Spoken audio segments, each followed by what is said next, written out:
Hi, I'm Phil Bradshaw and this is my wife Gerri. We're the owners of Mermaid Explorer, Nordhavn 52.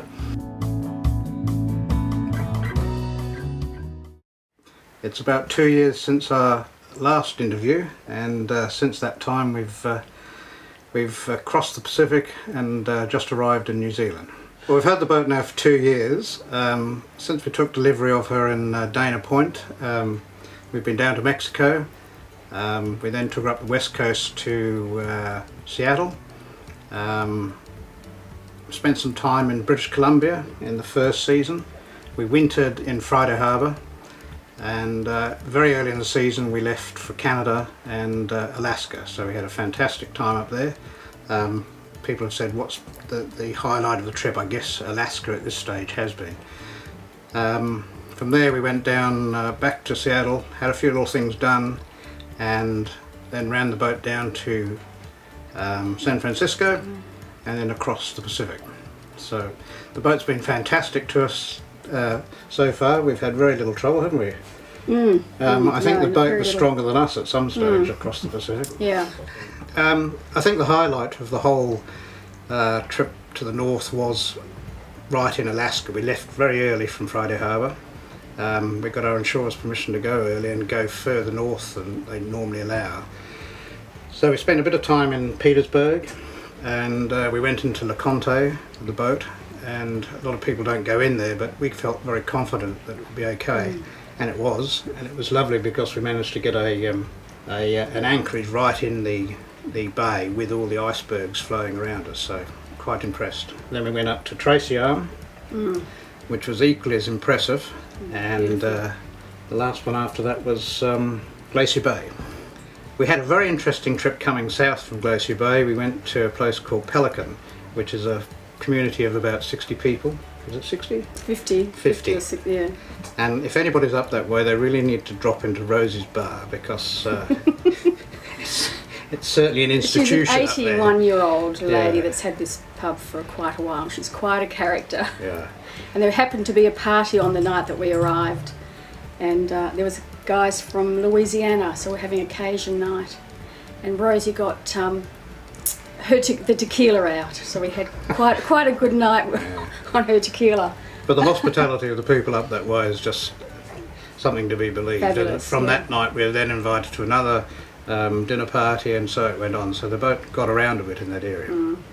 So after we did the west coast and Canada, Alaska, we've sort of started to figure that we probably had a reasonable amount of experience under our belts, and we were then considering, well, should we do the crossing back to Australia on our own, or should we get another member of crew to help us? And after long discussions we decided, let's try and do it ourselves.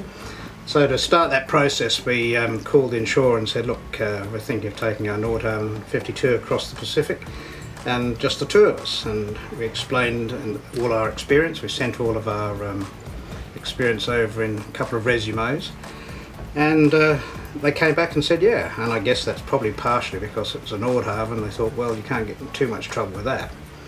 So we psyched ourselves up and we left San Francisco in very nice weather, which shortly after became very nasty weather, didn't it? And the two of us wondered if we'd done the right thing, but really, if we think back of it now, even though the weather was bad and the boat was bucking a fair bit in some of the sections, there was never a time when I felt unsafe.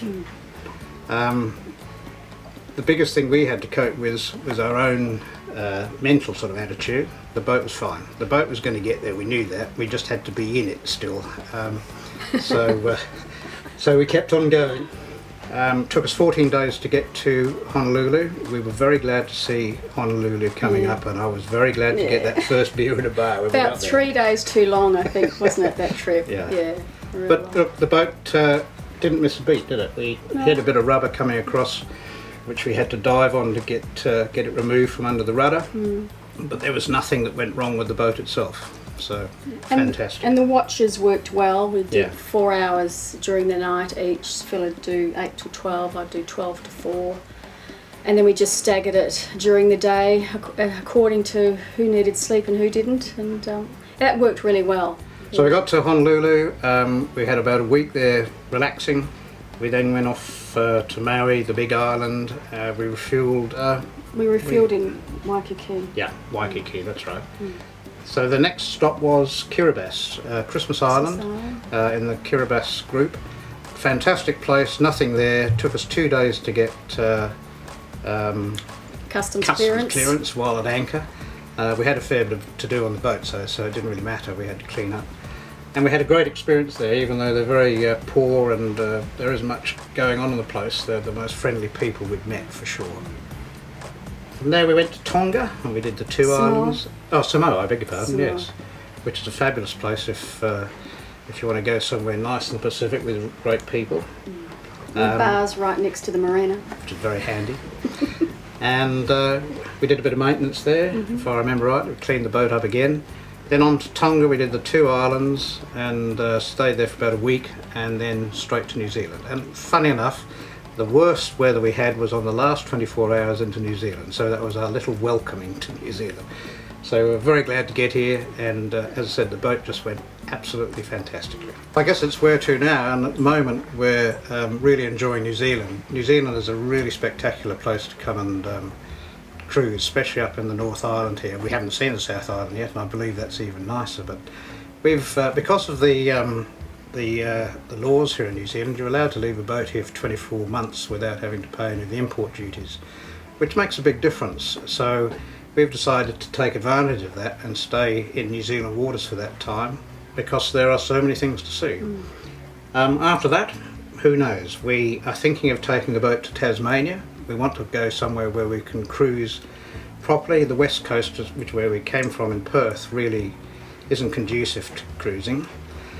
There are very few islands up there, apart from in the north, which is very hot. So New Zealand sounds nice at the moment.